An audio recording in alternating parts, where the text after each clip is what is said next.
Халықаралық әйелдер күні мерекесі қарсаңында республика президенті Нұрсұлтан Назарбаев қазақстандық қоғамдағы әйелдердің рөлі туралы пікірін білдірді. Өз сөзінде елбасы ер азаматтардың міндеті әйелдерді мемлекеттік басқару ісіне тарту екендігін айтты.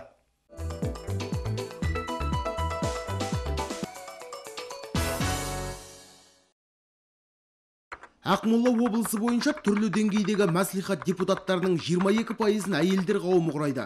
Шағын және орта бизнес нысандарында 55 мың нәзік жанды еңбек етуде.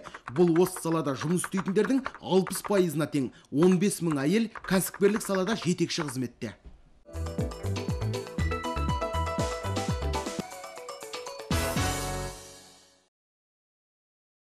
Мен өзімнің өмірлік тәжірибеме сүйенер болсам, әйел жетекші, әйел министрлердің ерлерге қарағанда жауапкершілігі жоғары болады деп айтар едім. Алайда әйелдер әркез теңдік үшін күресіп келеді. Ал бұл құбылысты мен дұрыс не бұрыс деп бөліп жарып айта алмаймын. Дегенмен қоғамда әйелдердің өз орны, ерлердің өз орны бар.